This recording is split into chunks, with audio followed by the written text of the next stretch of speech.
Baik, sebelumnya Assalamualaikum warahmatullahi wabarakatuh. Kami dari kelompok 10 akan mendiskusikan hasil jawaban kami pada pertemuan ke-12. Sebelumnya, saya Ciara Aisyah Nisa Fitri, NPM 4186. Saya Bakti Nawar, NPM 4190. Rewinda Erlan, NP 4078. Baik, langsung saja masuk ke nomor satu. Yang pertama itu sebutkan alasan-alasan utama mengapa menurut Anda sistem perhitungan biaya manufaktur PT Perindo perlu diperbaiki. Nah, yang pertama itu karena meningkatnya keragaman produk. Pada awal berdiri, perusahaan hanya memproduksi satu jenis produk dan dijual ke satu jenis pelanggan. Namun saat ini, meskipun perusahaan masih memproduksi satu jenis produk saja, produk tersebut dijual kepada pelanggan yang berbeda. Yang kedua itu meningkatnya biaya tidak langsung. Penggunaan teknologi, produksi yang canggih, dan terkomputerisasi membuat biaya tidak langsung menjadi semakin meningkat, seperti biaya penyusutan dan perawatan mesin pabrik dan biaya persiapan ketika proses produksi harus beralih dari produk satu ke produk yang lain. Mengalokasikan biaya semacam ini yang nilainya tidak dipengaruhi secara langsung oleh kuantitas produk yang dihasilkan, menggunakan basis alokasi jumlah potongan sosis yang dihasilkan untuk setiap kategori produk tidak mencerminkan secara akurat bagaimana sumber daya perusahaan digunakan oleh produk yang berbeda. Yang ketiga itu ada persaingan di pasar. Nah, semakin meningkatnya persaingan di pasar, semakin besar kebutuhan akan sistem perhitungan biaya yang akurat. Sistem perhitungan biaya perusahaan merupakan warisan dari masa di mana proses produksi masih dilakukan secara manual. Sistem ini perlu dikaji ulang untuk memastikan agar informasi biaya yang dihasilkan adalah akurat. Nomor dua, jelaskan bagaimana Anda akan memperbaiki sistem perhitungan biaya manufaktur perusahaan menggunakan tiga langkah berikut. Yang pertama itu ada penelusuran biaya langsung atau direct cost tracing. Biaya kemasan seharusnya tidak dialokasikan berdasarkan jumlah potongan sosis per jenis produk, namun ditelusuri secara langsung karena harga perkemasan berbeda untuk per unit produk retail dan produk non-retail. Yang B itu tempat penampungan biaya tidak langsung atau indirect cost pools. Ada beberapa daftar aktivitas perusahaan. Yang pertama itu ada aktivitas pencampuran adonan sosis, pengisian adonan sosis ke kulitnya, pematangan sosis, pemotongan sosis, persiapan pengemasan sosis, dan pengemasan sosis. Nah, dari keenam aktivitas di atas, aktivitas nomor 1 sampai 4 itu bisa digabung menjadi satu tempat penampungan biaya tidak langsung, sehingga hanya ada dua tempat penampungan biaya tidak langsung, yaitu tempat penampungan biaya untuk aktivitas produksi dan juga tempat penampungan biaya untuk aktivitas pengemasan sosis. Yang ketiga itu ada dasar alokasi biaya atau cost allocation base. Untuk catatannya itu aplikasikan langkah-langkah tersebut hanya untuk biaya manufaktur saja. Nah, yang pertama itu ada untuk aktivitas produksi, yaitu jumlah pelotongan sosis, dan untuk aktivitas persiapan pengemasan sosis itu isinya waktu persiapan, dan yang ketiga itu untuk aktivitas pengemasan sosis, yaitu jumlah kemasan.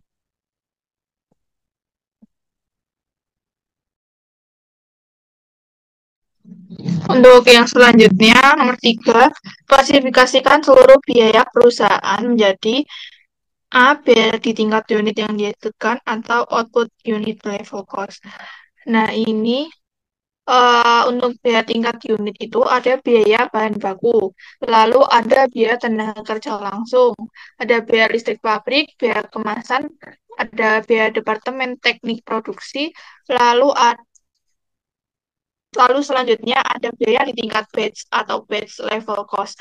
Nah, ini ada biaya operasional truk pengiriman. Lalu ada biaya departemen pengiriman. Untuk yang selanjutnya ada biaya untuk memelihara produk atau produk sustaining cost.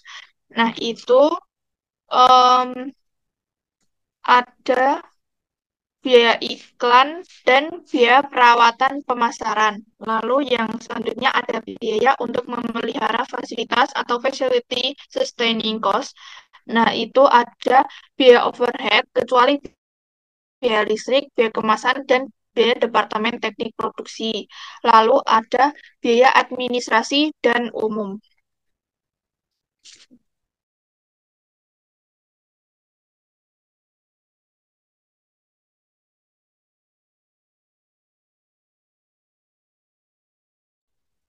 Selanjutnya nomor 4, berdasarkan informasi tambahan, hitunglah berapa besarnya subsidi silang yang terjadi antar produk dalam menghitung biaya manufaktur. Yang pertama, produk retail, jumlah kemasan 800.000, jumlah potongan sosis per kemasan 10, jumlah potongan sosis yang diproduksi 8 juta, jumlah batch 800. Non-retail, jumlah kemasan 320.000, jumlah potongan sosis per kemasan 100, jumlah potongan sosis yang diproduksi 32 juta, jumlah bat 3.200, jumlah potongan sosis yang diproduksi total 40 juta. Dia kemasan selama tahun 2016 800.000 kali Rp120 ditambah 320.000 dikali Rp600. Hasilnya 96 juta rupiah ditambah 192 juta, hasilnya 288 juta. Alokasi biaya kemasan menggunakan sistem perhitungan biaya saat ini. Produk retail, jumlah potongan sosis yang diproduksi 8 juta, persentase 20%. Alokasi biaya kemasan diperoleh dari 20% dikali jumlah biaya, yaitu 288 juta, hasilnya 57.600.000. Non-retail, jumlah potongan sosis yang diproduksi 32 juta, persentase 80%. Alokasi biaya kemasan diperoleh dari 80% kali jumlah biaya, 288 juta, hasilnya 230.400.000.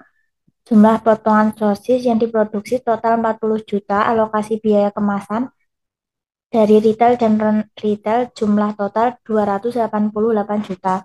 Selanjutnya, alokasi biaya kemasan menggunakan sistem perhitungan ABC.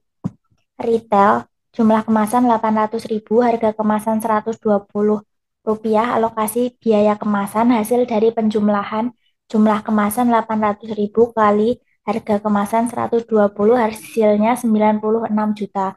Non-retail 320.000, jumlah kemasannya, harga kemasannya Rp600, alokasi biaya kemasannya hasil penjumlahan jumlah kemasan dan harga kemasan, hasilnya 192 juta. Total alokasi biaya kemasan perhitungan biaya ABC 288 juta. Untuk biaya Departemen Teknik, alokasi biaya Departemen Teknik menggunakan sistem perhitungan biaya saat ini.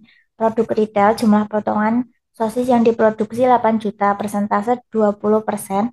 Alokasi biaya Departemen Teknik diperoleh dari 20% dikali 216.960.000 yang sudah diketahui pada soal, hasilnya 43.392.000. Non-retail, jumlah potongan sosis yang diproduksi 32 juta, persentase 80%. Alokasi biaya Departemen Teknik 80% kali 216.960.000, hasilnya 173.568.000. Alokasi biaya Departemen Teknik menggunakan sistem perhitungan biaya ABC. Produk retail jumlah 800, waktu persiapan per bed dalam menit 20 menit, total waktu persiapan 16.000 menit, persentase 33, 1/3%.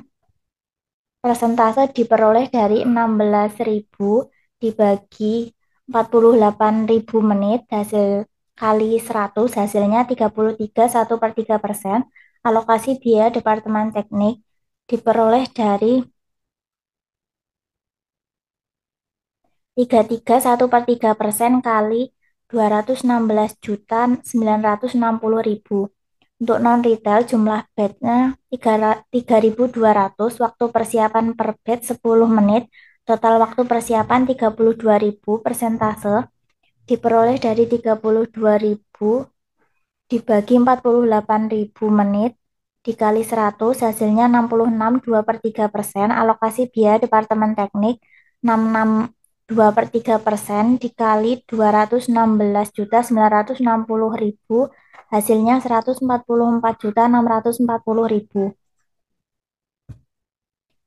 Selanjutnya, sistem perhitungan biaya saat ini. Produk retail biaya kemasan 57.600.000, produk non-retail 230.400.000, biaya Departemen Teknik 43.392.000, produk non-retail 173.568.000. Total biayanya produk retail 100.992.000, produk non-retail total biaya 403.968.000. Sistem perhitungan ABC, biaya kemasan produk retail 96 juta, produk non-retail 192 juta, biaya departemen teknik 72.320.000 untuk produk retail, produk non-retail 144.640.000. Total biaya pada perhitungan ABC produk retail 168.320.000, produk non-retail 336.640.000. Pembebanan biaya terlalu tinggi atau rendah diperoleh dari total biaya perhitungan saat ini dikurangi sistem perhitungan ABC, total biayanya 100.992 juta dikurangi 168.320.000. Hasilnya pembebanan biaya terlalu rendah sebesar 67.328.000. Untuk produk non-retail pembebanan biaya terlalu tinggi sebesar 67.328.000. Nilai subsidi antar produk adalah sebesar 67.328.000. Baik, sekian dari hasil diskusi kami mengenai pertemuan ke-12 praktik akuntansi biaya. Apabila ada salah kata, mohon maaf. Wassalamualaikum warahmatullahi wabarakatuh.